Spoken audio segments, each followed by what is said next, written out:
TVN देखण वाले समुचे दर्शकों ਨੂੰ ਦਵਿੰਦਰ ਸਿੰਘ ਬੈਨੀਪਾਲ ਵੱਲੋਂ ਪਿਆਰ ਅਤੇ ਸਤਿਕਾਰ ਸਹਿਤ ਸਤਿ ਸ਼੍ਰੀ ਅਕਾਲ। ਦ ਬੈਨੀਪਾਲ ਸ਼ੋਅ ਵਿੱਚ ਤੁਹਾਡਾ ਸਭਨਾਂ ਦਾ ਨਿੱਘਾ ਸਵਾਗਤ ਅਤੇ ਆਪ ਸਭਨਾਂ ਨੂੰ ਸ਼ਹੀਦ ਸਰਦਾਰ ਕਰਤਾਰ ਸਿੰਘ ਸਰਾਭਾ ਦੇ ਜਨਮ ਦਿਨ ਦੀ ਲੱਖ ਲੱਖ ਮੁਬਾਰਕਬਾਦ।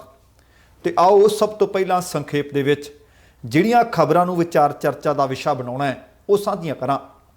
ਜੋਰਜ ਫਲੋਇਡ ਦਾ ਪਰਿਵਾਰ ਵਾਈਟ ਹਾਊਸ ਵਿੱਚ ਰਾਸ਼ਟਰਪਤੀ ਬਾਈਡਨ ਨਾਲ ਕਰੇਗਾ ਮੁਲਾਕਾਤ।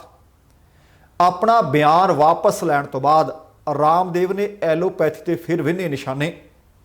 ਇਨਸਾਨਾਂ ਨੂੰ ਨਹੀਂ ਦੇ ਰਿਹਾ ਕੋਈ ਮੋਢਾ, ਪਰ ਘੋੜੇ ਦੀ ਅੰਤਮ ਯਾਤਰਾ ਵਿੱਚ ਸ਼ਾਮਲ ਹੋਏ ਸੈਂਕੜੇ ਲੋਕ।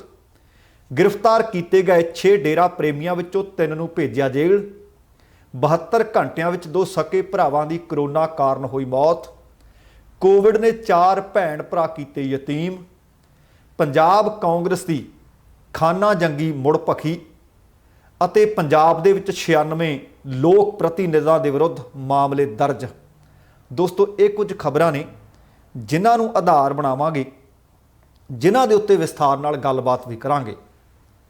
ਪਰ ਇਸ ਤੋਂ ਪਹਿਲਾਂ ਕਿ ਇੱਧਰ ਨੂੰ ਵਧੀਏ, ਤੁਹਾਨੂੰ ਸਭਨਾਂ ਨੂੰ ਬੇਨਤੀ ਹੈ ਕਿ ਜੇਕਰ ਹਾਲੇ ਤੱਕ ਤੁਸੀਂ ਆਪਣੇ ਇਸ ਚੈਨਲ ਨੂੰ ਸਬਸਕ੍ਰਾਈਬ ਨਹੀਂ ਕੀਤਾ, ਕਿਰਪਾ ਕਰਕੇ ਸਬਸਕ੍ਰਾਈਬ ਕਰਕੇ ਨੋਟੀਫਿਕੇਸ਼ਨ ਵਾਲੀ ਘੰਟੀ ਜ਼ਰੂਰ ਔਨ ਕਰ ਲੈਣੀ। ਤੁਹਾਡੇ ਦਿਲੋਂ ਧੰਨਵਾਦੀ ਹੋਵਾਂਗੇ। ਤੇ ਆਓ ਸਭ ਤੋਂ ਪਹਿਲਾਂ ਅੱਜ ਕਰਤਾਰ ਸਿੰਘ ਸਰਾਭਾ ਦਾ ਜਨਮ ਦਿਨ ਹੈ, ਉਹ ਤੁਹਾਨੂੰ ਮੁਬਾਰਕਬਾਦ ਦੇਣੀ ਬਣਦੀ ਹੈ। ਅੱਜ ਦਾ ਦਿਨ ਭਾਵ 24 ਤਰੀਕ ਸੀ, 24 ਮਈ ਸੀ ਤੇ ਸਾਲ 1896 ਦਾ ਸੀ, ਜਦੋਂ ਲੁਧਿਆਣੇ ਦੀ ਕੁੱਖ ਦੇ ਵਿੱਚ ਵਸੇ ਸਰਾਭਾ ਪਿੰਡ ਦੇ ਵਿੱਚ ਸਰਦਾਰ ਮੰਗਲ ਸਿੰਘ ਅਤੇ ਬੀਬੀ ਸਾਹਿਬ ਕੌਰ ਦੇ ਘਰ ਉਹ ਪੈਦਾ ਹੋਏ। ਛੋਟੀ ਉਮਰੇ ਕਰਤਾਰ ਸਿੰਘ ਸਰਾਭਾ ਦੇ ਪਿਤਾ ਜੀ ਦੀ ਮੌਤ ਹੋਈ ਅਤੇ ਉਹਨਾਂ ਦੇ ਪਾਲਣ ਪੋਸ਼ਣ ਦੀ ਜ਼ਿੰਮੇਵਾਰੀ ਉਹਨਾਂ ਦੇ ਦਾਦਾ ਸਰਦਾਰ ਬਚਨ ਸਿੰਘ ਹੋਰਾਂ ਨੇ ਨਿਭਾਈ। 19 ਕੁ ਵਰਿਆਂ ਦੀ 19.5 ਵਰਿਆਂ ਦੀ ਛੋਟੀ ਉਮਰ ਸੀ ਜਦੋਂ ਕਰਤਾਰ ਸਿੰਘ ਸਰਾਭਾ ਨੂੰ ਉਹਨਾਂ ਦੇ ਹੋਰ 6 ਸਾਥੀਆਂ ਦੇ ਸਮੇਤ ਲਾਹੌਰ ਦੀ ਸੈਂਟਰਲ ਜੇਲ੍ਹ ਦੇ ਵਿੱਚ 16 ਨਵੰਬਰ ਤੇ 1915 ਨੂੰ ਫਾਂਸੀ ਤੇ ਲਟਕਾ ਦਿੱਤਾ ਗਿਆ ਸੀ। ਉਹ ਸ਼ਹੀਦ ਨੂੰ ਯਾਦ ਕਰਨਾ ਬਣਦਾ ਹੈ। ਤੇ ਆਓ ਅਗਲੀ ਖਬਰ ਇੱਧਰ ਅਮਰੀਕਾ ਵਾਲੇ ਪਾਸਿਓਂ ਤੁਹਾਡੇ ਨਾਲ ਸਾਂਝੀ ਕਰਦੇ ਹਾਂ। ਸ਼ਾਇਦ ਤੁਹਾਨੂੰ ਯਾਦ ਹੋਵੇ ਕਿ ਲਗਭਗ 1 ਸਾਲ ਹੋ ਗਿਆ, ਸਿਆਹ ਮੂਲ ਦਾ ਇੱਕ ਵਿਅਕਤੀ ਸੀ, ਜੋਰਜ ਫਲੋਇਡ ਉਹਨਾਂ ਦਾ ਨਾਂ ਸੀ। ਇੱਕ ਗੋਰਾ ਪੁਲਿਸ ਅਫਸਰ, ਮਿਨੈਪੋਲਿਸ ਦੀ ਪੁਲਿਸ ਦੇ ਵਿੱਚ ਸੀ ਅਫਸਰ, ਉਹਦੇ ਹੱਥੋਂ ਉਹਦੀ ਜਾਨ ਚਲੀ ਗਈ ਸੀ। ਹੁਣ ਜੋਰਜ ਫਲੋਇਡ ਦੀ ਮੌਤ ਦੀ ਪਹਿਲੀ ਵਰ੍ਹੇਗੰਢ ਆਖੀ ਜਾ ਸਕਦੀ ਹੈ। ਤੇ ਇਸ ਪਹਿਲੀ ਬਰਸੀ ਦੇ ਮੌਕੇ ਤੇ ਜੋਰਜ ਫਲੋਇਡ ਦਾ ਪਰਿਵਾਰ ਰਾਸ਼ਟਰਪਤੀ ਬਾਈਡਨ ਨਾਲ ਵਾਈਟ ਹਾਊਸ ਦੇ ਵਿੱਚ ਮੁਲਾਕਾਤ ਕਰੇਗਾ। ਇਸ ਗੱਲ ਦੀ ਜਾਣਕਾਰੀ ਵਾਈਟ ਹਾਊਸ ਦੇ ਪ੍ਰੈਸ ਸਕੱਤਰ ਜੌਨ ਪਸਾਕੀ ਨੇ ਦਿੱਤੀ ਹੈ।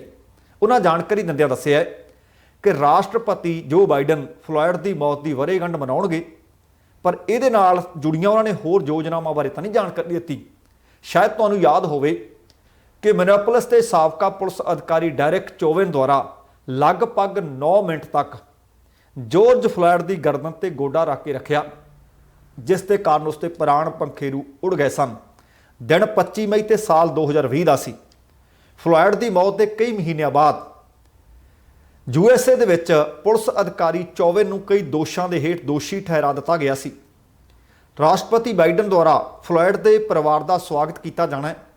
ਹਾਲਾਂਕਿ ਫਲੋਇਡ ਦੇ ਨਾਮ ਤੇ ਬਣੇ ਪੁਲਿਸ ਸੁਧਾਰ ਬਿੱਲ ਜੋਰਜ ਫਲੋਇਡ ਜਸਟਿਸ ਇਨ ਪੋਲਿਸਿੰਗ ਐਕਟ ਦੇ ਵਿਚਾਰ ਵਟਾਂਦਰਾ ਕੈਪੀਟਲ ਹਿੱਲ ਦੇ ਵਿੱਚ ਇਸ ਵਕਤ ਰੁਕਿਆ ਹੋਇਆ ਹੈ। ਰਾਸ਼ਟਰਪਤੀ ਬਾਈਡਨ ਨੇ ਇਸ ਤੋਂ ਪਹਿਲਾਂ ਫਲੋਇਡ ਦੀ ਮੌਤ ਦੀ ਵਰ੍ਹੇਗੰਢ ਨੂੰ ਬਿੱਲ ਦੇ ਪਾਸ ਹੋਣ ਦੀ ਅੰਤਮ ਤਰੀਕ ਦੇ ਵਜੋਂ ਤੈਅ ਕੀਤਾ ਸੀ, ਪਰ ਹਾਲੇ ਉਹਦੇ ਉੱਤੇ ਗੱਲ ਕਹਾਣੀ ਕੋਈ ਸਿਰੇ ਲੱਗ ਨਹੀਂ ਸਕੀ। ਪਰ ਖਬਰ ਹੈ ਕਿ ਕੱਲ੍ਹ ਮੰਗਲਵਾਰ ਦੇ ਦਿਨ ਰਾਸ਼ਟਰਪਤੀ ਬਾਈਡਨ ਦੇ ਨਾਲ ਜੋਰਜ ਫਲੋਇਡ ਦਾ ਪਰਿਵਾਰ ਮੁਲਾਕਾਤ ਕਰਨ ਵਾਸਤੇ ਉਚੇਚੇ ਤੌਰ ਤੇ ਵਾਈਟ ਹਾਊਸ ਵਿੱਚ ਪੁੱਜ ਰਿਹਾ ਹੈ। ਤੇ ਅਗਲੀ ਖਬਰ ਜਿਹੜੀ ਕੱਲ੍ਹ ਦੇ ਪ੍ਰੋਗਰਾਮ ਵਿੱਚ ਮੈਂ ਇੱਕ ਖਬਰ ਤੁਹਾਡੇ ਨਾਲ ਸਾਂਝੀ ਕੀਤੀ ਸੀ ਕਿ ਲਾਲਾ ਰਾਮਦੇਵ ਕਹਾਂ, ਵਪਾਰੀ ਕਹਾਂ, ਢਿੱਡ ਘਮਾਉਣ ਵਾਲਾ ਬਾਬਾ ਕਹਾਂ, ਕੁਛ ਵੀ ਆਖਿਆ ਜਾ ਸਕਦਾ ਹੈ। ਕਈ ਉਹਨੂੰ ਸਲਵਾਰਾਂ ਵਾਲਾ ਬਾਬਾ ਵੀ ਕਹਿੰਦੇ ਆ। ਉਹਨੇ ਨਾ ਟਿੱਪਣੀ ਕੀਤੀ ਸੀ ਤੇ ਉਸ ਟਿੱਪਣੀ ਤੋਂ ਬਾਅਦ ਭਾਰਤ ਦੇ ਜਿਹੜੇ ਕੇਂਦਰੀ ਸਿਹਤ ਮੰਤਰੀ ਨੇ ਹਰਸ਼ਵਰਧਨ ਹੋਰਾਂ ਨੇ ਇੱਕ ਚਿੱਠੀ ਲਿਖੀ ਸੀ ਤੇ ਬਾਅਦ 'ਚ ਪਤਾ ਲੱਗਿਆ ਸੀ ਕਿ ਉਹਨੇ ਮੁਆਫੀ ਮੰਗ ਲਈ ਹੈ, ਕਿ ਟਿੱਪਣੀ ਵਾਪਸ ਲੈ ਲਈ ਹੈ। ਪਰ ਤੁਸੀਂ ਵੇਖੋ ਕਿ ਟਿੱਪਣੀ ਤੇ ਉੱਠਿਆ ਵਿਵਾਦ, ਉਹ ਤੂਫਾਨ ਸ਼ਾਂਤ ਹੁੰਦਾ ਨਜ਼ਰ ਨਹੀਂ ਆ ਰਿਹਾ, ਜਾਂ ਲੱਗਦਾ ਕਿ ਰਾਮਦੇਵ ਉਹਨੂੰ ਸ਼ਾਂਤ ਹੋਣ ਨਹੀਂ ਦੇਣਾ ਚਾਹੁੰਦਾ। ਕੱਲ੍ਹ ਹੀ ਡਾਕਟਰ ਹਰਸ਼ਵਰਧਨ ਜਿਹੜੇ ਕੇਂਦਰੀ ਸਿਹਤ ਮੰਤਰੀ ਨੇ, ਜਦੋਂ ਉਹਨਾਂ ਨੇ ਇੱਕ ਸਖਤ ਚਿੱਠੀ ਲਿਖੀ, ਉਹਦੇ ਤੋਂ ਬਾਅਦ ਖਬਰਾਂ ਮਿਲੀਆਂ ਸੀ ਕਿ ਰਾਮਦੇਵ ਨੇ ਅਫਸੋਸ ਪ੍ਰਗਟਾਇਆ, ਬਿਆਨ ਵਾਪਸ ਲੈਣ ਦੀ ਗੱਲ ਆਖੀ। ਪਰ ਦੂਸਰੀ ਸਵੇਰ ही उन्होंने फिर एलोपैथी के सवाल उठा दिते। तीसरा बोला मुझे डॉक्टर बनना है, टर टर टर टर टर टर टर टर करते रहते, टर बनना है, टर डॉक्टर 1000 डॉक्टर तो अभी कोरोना की डबल वैक्सीन लगाने के बाद मर गए। कल क्या समाचार है? कितने? 1000 डॉक्टर डबल वैक्सीन लगाने के बाद भी मर गए। अपने आप को ही नहीं बचा पाई, वो कैसी डॉक्टरी? तो मैंने कहा डॉक्टर बनना है तो स्वामी रामदेव जैसा बन, जिसके पास में कोई डिग्री नहीं और सबका डॉक्टर है। Without any degree, with divinity, with dignity, I am a doctor. हाँ, ਕਹਿਣ ਦਾ ਭਾਵ ਕਿ ਅੰਦਰੋਂ ਨਾ ਉਹ ਸ਼ਾਂਤ ਹੋਇਆ ਤੇ ਨਾ ਇਸ ਮਾਮਲੇ ਨੂੰ ਉਹ ਸ਼ਾਂਤ ਹੋਣ ਦੇਣਾ ਚਾਹੁੰਦਾ ਹੈ। ਇੱਥੋਂ ਤੱਕ ਕਿਹਾ ਕਿ ਜੇਕਰ ਐਲੋਪੈਥੀ ਸਰਬ ਸ਼ਕਤੀਮਾਨ ਹੈ, ਸਰਵਗੁਣ ਸੰਪੰਨ ਹੈ, ਤਾਂ ਫਿਰ ਐਲੋਪੈਥੀ ਦੇ ਡਾਕਟਰ ਤਾਂ ਬਿਮਾਰ ਹੀ ਨਾ ਹੋਣ, ਉਹ ਤਾਂ ਮਰਨ ਹੀ ਨਾ। ਰਾਮਦੇਵ ਨੇ ਇੰਡੀਅਨ ਮੈਡੀਕਲ ਐਸੋਸੀਏਸ਼ਨ ਤੇ ਫਾਰਮਾ ਕੰਪਨੀ ਦੇ ਨਾਮ ਤੇ ਇੱਕ ਖੁੱਲੀ ਚਿੱਠੀ ਜਾਰੀ ਕੀਤੀ ਹੈ ਤੇ 25 ਸਵਾਲ ਚੁੱਕੇ ਹੈ। ਪਤੰਜਲੀ ਯੋਗ ਪੀਠ ਦੇ ਬੁਲਾਰੇ SK ਤਿਜਾਰਾਵਾਲਾ ਨੇ ਇਸ ਪੱਤਰ ਨੂੰ ਜਾਰੀ ਕੀਤੇ ਜਾਣ ਦੀ ਪੁਸ਼ਟੀ ਵੀ ਕੀਤੀ ਹੈ। ਰਾਮਦੇਵ ਦੀ ਟਿੱਪਣੀ ਤੋਂ ਬਾਅਦ ਇੰਡੀਆ ਭਰ ਦੇ ਡਾਕਟਰਾਂ ਦੇ ਵਿੱਚ ਜ਼ਬਰਦਸਤ ਰੋਹ ਹੈ, ਰੋਸ ਦੀ ਲਹਿਰ ਹੈ। ਹਾਲੇ ਮੈਂ ਜ਼ਿਕਰ ਕਰ ਰਿਹਾ ਸੀ ਕਿ ਕੱਲ੍ਹ ਹੀ ਕੇਂਦਰੀ ਸਿਹਤ ਮੰਤਰੀ ਡਾਕਟਰ ਹਰਸ਼ਵਰਧਨ ਨੇ ਰਾਮਦੇਵ ਨੂੰ ਇੱਕ ਚਿੱਠੀ ਲਿਖ ਕੇ ਸੰਦੇਸ਼ ਦਿੱਤਾ ਸੀ, ਜਿਸ ਦੇ ਵਿੱਚ ਕਿਹਾ ਗਿਆ ਸੀ ਕਿ ਉਹਨਾਂ ਦੀ ਟਿੱਪਣੀ ਐਲੋਪੈਥੀ ਡਾਕਟਰਾਂ ਦਾ ਮਨੋਬਲ ਤੋੜਨ ਵਾਲੀ ਹੈ। ਚਿੱਠੀ 'ਚ ਉਹਨਾਂ ਰਾਮਦੇਵ ਦੇ ਕਦਮ ਨਾਲ ਕਰੋਨਾ ਖਿਲਾਫ ਲੜਾਈ ਕਮਜ਼ੋਰ ਹੋਣ ਦੀ ਗੱਲ ਜਾਂ ਖਦਸ਼ਾ ਵੀ ਪ੍ਰਗਟਾਇਆ ਸੀ ਤੇ ਦੇਰ ਰਾਤ ਬਾਬੇ ਨੇ ਫਿਰ ਅਫਸੋਸ ਪ੍ਰਗਟਾ ਲਿਆ ਸੀ। ਕਹਿੰਦਾ ਸੀ ਮੈਂ ਬਿਆਨ ਵਾਪਸ ਲੈ ਲੈਣਾ, ਕਹਿੰਦਾ ਸੀ ਕਿ ਇਹ ਜਿਹੜੀ ਗੱਲਬਾਤ ਚੱਲ ਰਹੀ ਹੈ ਇਹਨੂੰ ਵਿਰਾਮ ਲੱਗ ਜਾਏਗਾ। ਪਰ ਸੋਮਵਾਰ ਹੁੰਦਿਆਂ ਹੀ ਰਾਮਦੇਵ ਨੇ ਫਿਰ ਤੋਂ ਐਲੋਪੈਥੀ ਨੂੰ ਸਵਾਲਾਂ ਦੇ ਘੇਰੇ ਵਿੱਚ ਲਿਆ ਕੇ ਖੜਾ ਕਰ ਦਿੱਤਾ। ਉਹਨਾਂ IMA ਤੇ ਫਾਰਮਾ ਕੰਪਨੀ ਤੋਂ ਪੁੱਛਿਆ ਕਿ ਕੀ ਐਲੋਪੈਥੀ ਦੇ ਕੋਲ ਹਾਈਪਰਟੈਂਸ਼ਨ, ਥਾਇਰਾਇਡ, ਆਰਥਰਾਈਟਸ, ਕੋਲਾਈਟਸ, ਐਜ਼ਮਾ ਤੇ ਲੀਵਰ ਜਾਂ ਸੋਰਾਇਸਿਸ ਵਰਗੀਆਂ ਬਿਮਾਰੀਆਂ ਜਿਹੜੀਆਂ ਗੰਭੀਰ ਬਿਮਾਰੀਆਂ ਨੇ, ਕਿ ਇਹਨਾਂ ਦਾ ਕੋਈ ਹੱਲ ਹੈ, ਦੱਸਿਓ ਮੈਨੂੰ। ਉਹਨੇ ਇਹ ਵੀ ਕਿਹਾ ਕਿ ਐਲੋਪੈਥੀ ਨੂੰ ਸ਼ੁਰੂ ਹੋਇਆਂ ਨੂੰ ਲਗਭਗ 200 ਸਾਲ ਹੋ ਗਏ। ਇਸੇ ਤਰ੍ਹਾਂ ਫਾਰਮਾ ਇੰਡਸਟਰੀ ਤੇ ਵੀ ਉਹਨੇ ਸਵਾਲ ਉਠਾਏ। ਉਹਨਾਂ ਪੁੱਛਿਆ ਕਿ ਕੀ ਉਹਨਾਂ ਕੋਲ ਕੋਈ ਮਾਈਗ੍ਰੇਨ ਦਾ ਸਥਾਈ ਹੱਲ ਹੈ? ਜੇਕਰ ਕੋਈ ਇੱਕ ਵਾਰੀ ਕੋਈ ਦੀ ਦਵਾਈ ਲੈ ਲਵੇ ਤੇ ਮੁੜ ਕੇ ਉਹ ਬੰਦ ਹੋ ਜਾਂਦੀ ਹੈ। ਉਹ ਇੱਥੇ ਨਹੀਂ ਰੁਕਿਆ, ਉਹਨੇ ਪੁੱਛਿਆ ਕਿ ਅੱਜ ਆਦਮੀ ਬੜਾ ਕਰੂਰ ਹੋ ਚੁੱਕਿਆ ਹੈ, ਕਿ ਐਲੋਪੈਥੀ ਵਿੱਚ ਇਸ ਤਰ੍ਹਾਂ ਦੀ ਉਹਨਾਂ ਕੋਲ ਕੋਈ ਦਵਾਈ ਹੈ ਜਿਹੜੀ ਦੁਬਾਰਾ ਫਿਰ ਬੰਦਾ ਬਣਾ ਦੇਵੇ। ਉਹਨਾਂ ਪੁੱਛਿਆ ਕਿ ਫਾਰਮਾ ਇੰਡਸਟਰੀ ਕੋਲ ਆਯੁਰਵੇਦ ਤੇ ਐਲੋਪੈਥੀ ਵਿਚਕਾਰ ਝਗੜੇ ਖਤਮ ਕਰਨ ਦੀ ਕੋਈ ਦਵਾਈ ਹੈ? ਐਲੋਪੈਥੀ ਤੇ ਜਿਹੜਾ ਵੀਡੀਓ ਦੁਬਾਰਾ ਉਹਦਾ ਵਾਇਰਲ ਹੋਇਆ, ਇਹ ਤੁਸੀਂ ਵੇਖਿਆ ਵੀ ਸ਼ਾਇਦ ਹੋਵੇ। ਇਹਦੇ ਵਿੱਚ ਉਹ ਆਪਣਾ ਇੱਕ ਉੱਥੇ ਯੋਗ ਜਿਹਾ ਸਿਖਾ ਰਿਹਾ, ਢਿੱਡ ਜਿਹਾ ਘੁਮਾ ਰਿਹਾ, ਲੱਤਾਂ ਇੱਧਰ ਉੱਧਰ ਕਰਨ ਨੂੰ ਆਖ ਰਿਹਾ ਹੈ, ਕਿਰਿਆ ਕਰਦਾ ਦਿਖ ਰਿਹਾ ਹੈ। ਉਹਦੇ 'ਚੋਂ ਕਹਿੰਦਾ ਸੁਣਿਆ ਜਾ ਸਕਦਾ ਹੈ ਕਿ 1000 ਤੋਂ ਵੱਧ ਡਾਕਟਰ ਵੈਕਸੀਨ ਦੀ ਡਬਲ ਡੋਜ਼ ਲਾਉਣ ਤੋਂ ਬਾਅਦ ਵੀ ਮਰ ਗਏ। ਇਹ ਕਿਹੋ ਜਿਹੇ ਡਾਕਟਰ ਸੀ, ਇਹ ਕਿਹੋ ਜਿਹੀ ਡਾਕਟਰੀ? ਉਹਦੇ 'ਚ ਦੇਖੋ ਕਿ ਆਪਣੇ ਮੂੰਹ ਮੀਆਂ ਮਿੱਠੂ ਵੀ ਬਣਦਾ ਨਜ਼ਰ ਆ ਰਿਹਾ ਹੈ ਇਹ ਲਾਲਾ। ਉਹ ਕਹਿੰਦਾ ਡਾਕਟਰ ਬਣਨਾ ਹੈ ਤਾਂ ਸਵਾਮੀ ਰਾਮ ਦੇ ਵਰਗਾ ਬਣੋ, ਜਿਹਦੇ ਕੋਲ ਕੋਈ ਡਿਗਰੀ ਨਹੀਂ ਪਰ ਉਹ ਸਾਰਿਆਂ ਦਾ ਡਾਕਟਰ ਹੈ। ਮੈਂ ਹੈਰਾਨ ਹੈ ਕਿ ਇਹਨੂੰ ਕਿਹਨੇ ਕਹਿ ਦਿੱਤਾ ਕਿ ਤੂੰ ਸਾਰਿਆਂ ਦਾ ਡਾਕਟਰ ਹੈ? ਤੁਸੀਂ ਜਿਹੜਾ ਕਮੈਂਟ ਲਿਖਿਓ ਕਿ ਤੁਸੀਂ ਮੰਨਦੇ ਹੋ ਕਿ ਡਾਕਟਰ ਹੈ, ਮੈਂ ਤਾਂ ਮੰਨਦਾ ਨਹੀਂ। ਜੇ ਉਹ ਕਹਿੰਦਾ ਹੈ ਕਿ ਮੈਂ ਸਾਰਿਆਂ ਦਾ ਡਾਕਟਰ ਹਾਂ, ਇਹਦਾ ਮਤਲਬ ਤੁਸੀਂ ਭਾਵੇਂ ਕਹੀ ਚਲੋ ਕਿ ਮੈਂ ਪ੍ਰਧਾਨ ਮੰਤਰੀ ਹਾਂ, ਮੈਂ ਰਾਸ਼ਟਰਪਤੀ ਹਾਂ, ਕਹਿਣ ਨਾਲ ਕੁਝ ਨਹੀਂ ਹੋਣਾ। ਸ਼ਾਇਦ ਪਤਾ ਨਹੀਂ ਉਹਨੂੰ ਗਲਤਫਹਿਮੀ ਹੋ ਗਈ, ਜਾਂ ਫਿਰ ਜਿੱਥੇ ਜਾਂਦਾ ਚਾਪਲੂਸ ਲੋਕ ਉਹਨੂੰ ਨਜ਼ਰ ਆਉਂਦੇ ਆ। ਮੈਂ ਪਹਿਲਾਂ ਵੀ ਕਹਿਣਾ, ਮੈਂ ਅੱਜ ਫੇਰ ਕਹਿਣਾ ਕਿ ਜਿਹੜੇ ਲੋਕ ਇਸ ਵਕਤ ਭਾਵੇਂ ਮਹਾਮਾਰੀ ਦਾ ਦੌਰ ਹੈ ਜਾਂ ਨਹੀਂ ਸੀ, ਜਿਹੜੇ ਲੋਕ ਲੋਕਾਂ ਨੂੰ ਗੁੰਮਰਾਹ ਕਰ ਰਹੇ ਨੇ, ਗਲਤ ਰਾਹਾਂ ਤੇ ਪਾਉਂਦੇ ਨੇ, ਮੁਕੱਦਮੇ ਦਰਜ ਹੋਣੇ ਚਾਹੀਦੇ ਤੇ ਭਾਰਤੀ ਸੰਵਿਧਾਨ ਦੇ ਵਿੱਚ ਇਹ ਐਕਟ ਹੈ। ਜੇ ਪੋਸਟਰ ਲਾਉਣ ਵਾਲਿਆਂ ਦੇ ਖਿਲਾਫ ਦਿੱਲੀ 'ਚ ਮੁਕੱਦਮੇ ਦਰਜ ਹੋ ਸਕਦੇ ਹੈ, ਜੇ ਕਿਸੇ ਨੇ ਇੱਕ ਟੂਲ ਕਿਟ ਬਣਾ ਕੇ ਕਿਸਾਨਾਂ ਦੇ ਹੱਕ ਵਿੱਚ ਕੁਝ ਲਿਖ ਦਿੱਤਾ, ਉਹਨਾਂ ਤੇ ਮੁਕੱਦਮੇ ਦਰਜ ਹੋ ਸਕਦੇ ਹੈ। ਤੇ ਆਹ ਲੋਕਾਂ ਤੇ ਮੁਕੱਦਮੇ ਦਰਜ ਕਿਉਂ ਨਹੀਂ? ਇਹਨਾਂ ਨੂੰ ਚਿੱਠੀਆਂ ਕਿਉਂ ਪਾਈਆਂ ਜਾ ਰਹੀਆਂ ਨੇ? ਦੱਸਿਆ ਜਾਵੇ ਕਿ ਦਿੱਲੀ ਦੇ ਵਿੱਚ ਜਿਨ੍ਹਾਂ ਦੇ ਖਿਲਾਫ FIR ਦਰਜ ਕੀਤੀ, ਕਿ ਉਹਨਾਂ ਨੂੰ ਪਹਿਲਾਂ ਚਿੱਠੀ ਪਾ ਕੇ ਪੁੱਛਿਆ ਸੀ ਜਾਂ ਥਾਣੇ ਬੁਲਾ ਕੇ ਪੁੱਛਿਆ ਸੀ ਕਿ ਦੱਸੋ ਆਹ ਪੋਸਟਰ ਕਿਉਂ ਲਾ ਦਿੱਤੇ? ਇਹਦੇ ਨਾਲ ਸੌਫਟ ਕਾਰਨਰ ਕਿਉਂ, ਇਹਦੇ ਨਾਲ ਨਰਮੀ ਕਿਉਂ? ਇੱਕ ਦਿਨ ਪਲਟੀ ਮਾਰਦਾ ਤੇ ਦੂਸਰੇ ਦਿਨ ਉਸੇ ਤਰ੍ਹਾਂ ਦਾ ਬਿਆਨ, ਸਗੋਂ ਉਹਦੇ ਤੋਂ ਵੀ ਘਿਨਾਉਣਾ ਬਿਆਨ, ਜਾਂ ਇਹ ਦੱਸੇ ਕਿ ਅੱਜ ਤੱਕ ਇਹਦੀ ਪਤੰਜਲੀ ਜਾਂ ਦੀ ਪੀਠ ਦੇ ਵਿੱਚ ਕੰਮ ਕਰਨ ਵਾਲੇ ਨੇ ਕਦੇ ਦਵਾਈ ਨਹੀਂ ਲਈ। ਲੋਕਾਂ ਨੂੰ ਗੁੰਮਰਾਹ ਕਰਨਾ ਛੱਡੇ, ਨਹੀਂ ਤਾਂ ਕੇਂਦਰ ਸਰਕਾਰ ਨੂੰ ਇਹਦੇ ਤੇ ਸਖਤ ਕਾਰਵਾਈ ਕਰਨੀ ਚਾਹੀਦੀ ਹੈ। ਮੈਂ ਤਾਂ ਕਹਿੰਦਾ ਜੇ ਡਾਕਟਰ ਇਸ ਵਕਤ ਜਿਵੇਂ ਉਹਨਾਂ ਦੇ ਵਿੱਚ ਰੋਸ ਹੈ, ਇਲਾਜ ਕਰਨਾ ਛੱਡ ਦੇਣ ਕਿ ਜਾਓ ਅਸੀਂ ਕਿਸੇ ਦਾ ਇਲਾਜ ਨਹੀਂ ਕਰਨਾ, ਇਹਨੂੰ ਰਾਮਦੇਵ ਕੋਲ ਲੈ ਜਾਓ। ਉਹ ਕਹਿੰਦਾ ਮੈਂ ਸਾਰਿਆਂ ਦਾ ਡਾਕਟਰ ਹਾਂ। ਇੱਕ ਦਿਨ ਦੇ ਵਿੱਚ 89 ਧੂੰਆਂ ਆ ਜਾਊ, ਪਤਾ ਲੱਗ ਜਾਊ ਕਿ ਡਾਕਟਰਾਂ ਦੇ ਉੱਤੇ ਜਿਹੜੇ ਇਸ ਵਕਤ ਆਪਣੀ ਜਾਨ ਦੀ ਪਰਵਾਹ ਕੀਤੇ ਬਗੈਰ ਮੈਦਾਨੇ ਜੰਗ 'ਚ ਲੜ ਰਹੇ ਨੇ। ਆਹ ਖਬਰਾਂ ਤੁਹਾਨੂੰ, ਅਗਲੀ ਖਬਰ ਇਸੇ ਤਰ੍ਹਾਂ ਦੀ ਹੈ ਕਿ ਲੋਕ ਮਰੀਜ਼ ਦਾ ਪਤਾ ਲੈਣ ਨਹੀਂ ਜਾ ਰਹੇ, ਅਰਥੀ ਨੂੰ ਮੋਢਾ ਤੱਕ ਨਹੀਂ ਦੇ ਰਹੇ ਤੇ ਉਹ ਕੋਵਿਡ ਪੇਸ਼ੈਂਟ ਦਾ ਇਲਾਜ ਕਰ ਰਹੇ ਨੇ। 8-8 10-10 ਘੰਟੇ PPE ਕਿੱਟ ਪਾ ਕੇ ਰੱਖਦੇ ਆ। ਗਰਮੀ ਚੱਲ ਰਹੀ ਹੈ ਇਸ ਵਕਤ, ਕਦੇ ਪਾ ਕੇ ਤਾਂ ਦੇਖਿਓ। ਇਲਾਜ ਭਾਵੇਂ ਨਾ ਕਰਿਓ ਕਿਉਂਕਿ ਤੁਸੀਂ ਡਾਕਟਰ ਨਹੀਂ, ਪਤਾ ਤਾਂ ਲੱਗੇ ਇਹਨੂੰ ਕਿ ਡਾਕਟਰਾਂ ਦਾ ਕੰਮ ਕਿਹੋ ਜਿਹਾ ਹੈ। ਅਗਲੀ ਗੱਲ ਆ ਇਨਸਾਨਾਂ ਦੇ ਨਾਲ ਜੁੜੀ ਗੱਲ ਹੈ ਤੇ ਇਸੇ ਤਰ੍ਹਾਂ ਦੀ ਖਬਰ ਹੈ। ਕੱਲ੍ਹ ਦੇ ਪ੍ਰੋਗਰਾਮ ਦੇ ਵਿੱਚ ਕੁਝ ਇੱਕ ਖਬਰਾਂ, ਤਸਵੀਰਾਂ ਦੀ ਜ਼ੁਬਾਨੀ ਮੈਂ ਤੁਹਾਡੇ ਨਾਲ ਸਾਂਝੀਆਂ ਕੀਤੀਆਂ ਸੀ ਕਿ ਕਿਤੇ ਮੋਢਾ ਨਹੀਂ ਮਿਲ ਰਿਹਾ, ਕਿਤੇ ਵੈਕਸੀਨ ਨਹੀਂ ਮਿਲ ਰਹੀ, ਕਿਤੇ ਐਂਬੂਲੈਂਸ ਨਹੀਂ ਮਿਲ ਰਹੀ, ਕਿਤੇ ਮੌਤ ਤੋਂ ਬਾਅਦ ਮੋਢਾ ਨਹੀਂ ਮਿਲ ਰਿਹਾ, ਕੋਈ ਅਫਸੋਸ ਕਰ ਨਹੀਂ ਆ ਰਿਹਾ। ਜੇ ਕੱਲ੍ਹ ਦਾ ਪ੍ਰੋਗਰਾਮ ਨਹੀਂ ਦੇਖਿਆ ਤਾਂ ਦੇਖਿਓ ਜ਼ਰੂਰ, ਉਹਦੇ ਵਿੱਚ ਆ ਸਭ ਕੁਝ ਤੁਹਾਨੂੰ ਮਿਲ ਜਾਣਾ। ਪਰ ਹੁਣ ਤੁਸੀਂ ਦੇਖੋ ਕਿ ਲੋਕ ਅਰਥੀ ਨੂੰ ਮੋਢਾ ਨਹੀਂ ਦੇ ਰਹੇ, ਪਰ ਘੋੜੇ ਦੀ ਅੰਤਮ ਯਾਤਰਾ ਦੇ ਵਿੱਚ ਘੋੜੇ ਵਾਂਗੂ ਦੌੜੇ ਜਾਂਦੇ ਸੀ। ਖਬਰ ਕਰਨਾਟਕ ਦੇ ਵਿੱਚੋਂ ਮਿਲੀ ਹੈ। ਕਰਨਾਟਕ ਦੇ ਵਿੱਚ ਇਹ ਨਹੀਂ ਕਿ ਉੱਥੇ ਕੋਵਿਡ ਹੈ ਨਹੀਂ, ਉੱਥੇ ਵੀ ਕੋਵਿਡ ਦਾ ਕਹਿਰ ਹੈ। ਇਸੇ ਕਰਕੇ ਉੱਥੇ ਲੋਕਡਾਊਨ 7 ਜੂਨ ਤੱਕ ਵਧਾਉਣਾ ਪਿਆ। ਐਤਵਾਰ ਨੂੰ ਇੱਕ ਉੱਥੇ ਮੰਜ਼ਰ ਦੇਖਣ ਨੂੰ ਮਿਲਿਆ ਜਿਸ ਨੇ ਕਰੋਨਾ ਲੋਕਡਾਊਨ ਦੀਆਂ ਖੁੱਲ੍ਹ ਕੇ ਧੱਜੀਆਂ ਉਡਾਈਆਂ। ਪਤਾ ਲੱਗਿਆ ਕਿ ਉੱਥੇ ਇੱਕ ਘੋੜਾ ਮਰਿਆ। ਘੋੜੇ ਦੀ ਅੰਤਮ ਯਾਤਰਾ ਦੇ ਵਿੱਚ ਸੈਂਕੜੇ ਲੋਕ ਭੀੜ ਭੜੱਕਾ ਕਰੀ ਨਜ਼ਰ ਆਏ। ਜਿੱਥੇ ਲੋਕਡਾਊਨ ਦੀ ਉਲੰਘਣਾ ਹੈ, ਉੱਥੇ ਇਹ ਕਰੋਨਾ ਦੇ ਨਿਯਮਾਂ ਦੀ ਵੀ ਉਲੰਘਣਾ, ਜਿਹੜੀਆਂ ਗਾਈਡਲਾਈਨਸ ਦਿੱਤੀਆਂ ਹੋਈਆਂ ਨੇ। ਜਾਣਕਾਰੀ ਮਿਲੀ ਹੈ ਕਿ ਬੇਲਗਾਵੀ ਜ਼ਿਲ੍ਹੇ ਦੇ ਮਰਾਡੀ ਮੱਠ ਇਲਾਕੇ ਦੇ ਵਿੱਚ ਆ ਸਭ ਕੁਝ ਵਾਪਰਿਆ। ਇਸ ਘਟਨਾ ਤੋਂ ਬਾਅਦ ਪ੍ਰਸ਼ਾਸਨ ਨੇ ਉਸ ਇਲਾਕੇ ਨੂੰ ਸੀਲ ਕੀਤਾ। ਦਰਅਸਲ ਦੱਸਿਆ ਜਾ ਰਿਹਾ ਹੈ ਕਿ ਕੋਈ ਇਹ ਸਧਾਰਨ ਘੋੜਾ ਨਹੀਂ, ਭਾਵੇਂ ਜਿਹੋ ਜਿਹਾ ਮਰਜ਼ੀ ਘੋੜਾ ਹੋਵੇ, ਜੇ ਬੰਦੇ ਨੂੰ ਮੋਢਾ ਦੇਣ ਕੋਈ ਨਹੀਂ ਜਾ ਰਿਹਾ ਤਾਂ ਘੋੜਾ ਬੰਦੇ ਨਾਲ ਉੱਚਾ ਤਾਂ ਨਹੀਂ ਹੋ ਸਕਦਾ। ਜਾਣਕਾਰੀ ਮਿਲੀ ਹੈ ਕਿ ਉੱਥੇ ਕੋਈ ਦੇਵਤਾ ਹੈ। ਇਹ ਕਹਿੰਦੇ ਜਿਹੜਾ ਘੋੜਾ ਉਹ ਦੇਵਤੇ ਨੂੰ ਸਮਰਪਿਤ ਸੀ, ਲੋਕਾਂ ਦੀ ਉਹਦੇ ਨਾਲ ਆਸਥਾ ਵੀ ਜੁੜੀ ਹੋਈ ਸੀ। ਮਰਾਡੀ ਮੱਠ ਪਿੰਡ ਦੇ ਕਦੀਸ਼ ਦੇਵਰ ਆਸ਼ਰਮ ਨਾਲ ਜੁੜੇ ਇਸ ਘੋੜੇ ਦੀ ਦੱਸਿਆ ਜਾ ਰਿਹਾ ਕਿ ਬੀਤੇ ਸ਼ੁੱਕਰਵਾਰ ਦੀ ਰਾਤ ਮੌਤ ਹੋਈ।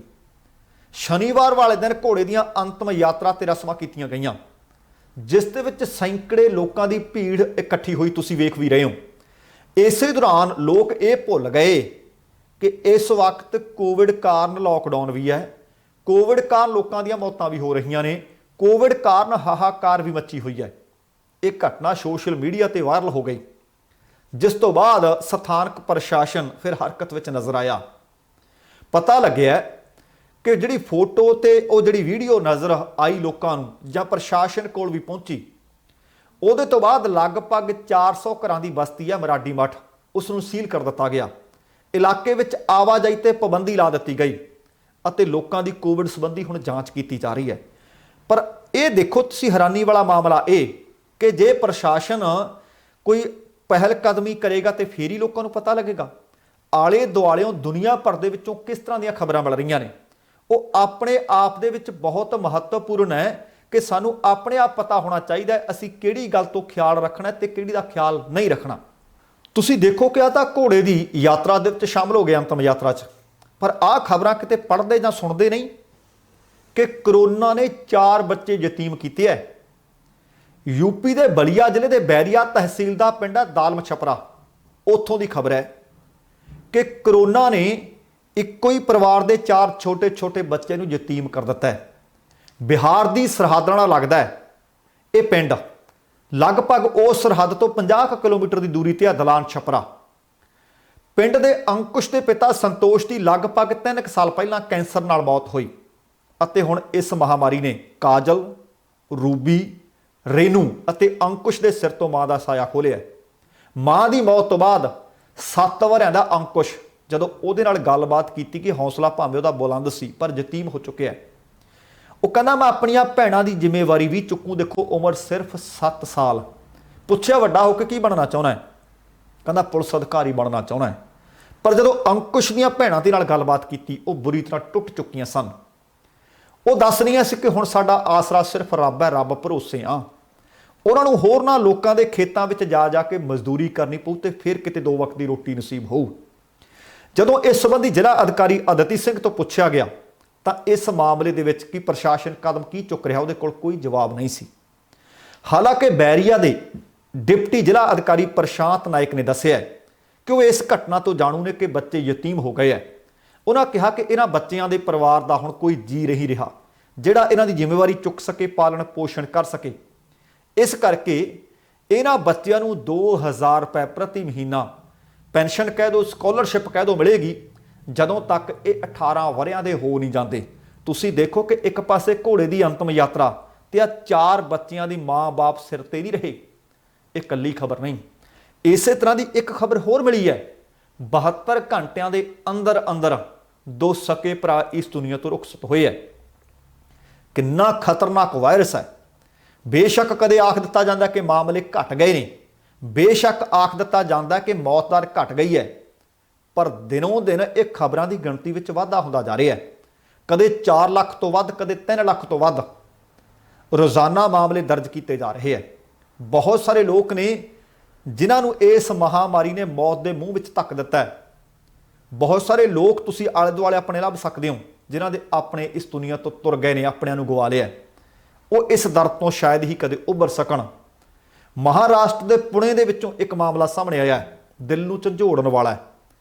ਉੱਥੇ ਮਹਿਜ਼ 72 ਘੰਟਿਆਂ ਦੇ ਅੰਦਰ 2 ਸਕੇ ਭਰਾਵਾਂ ਦੀ ਮੌਤ ਹੋਈ ਹੈ।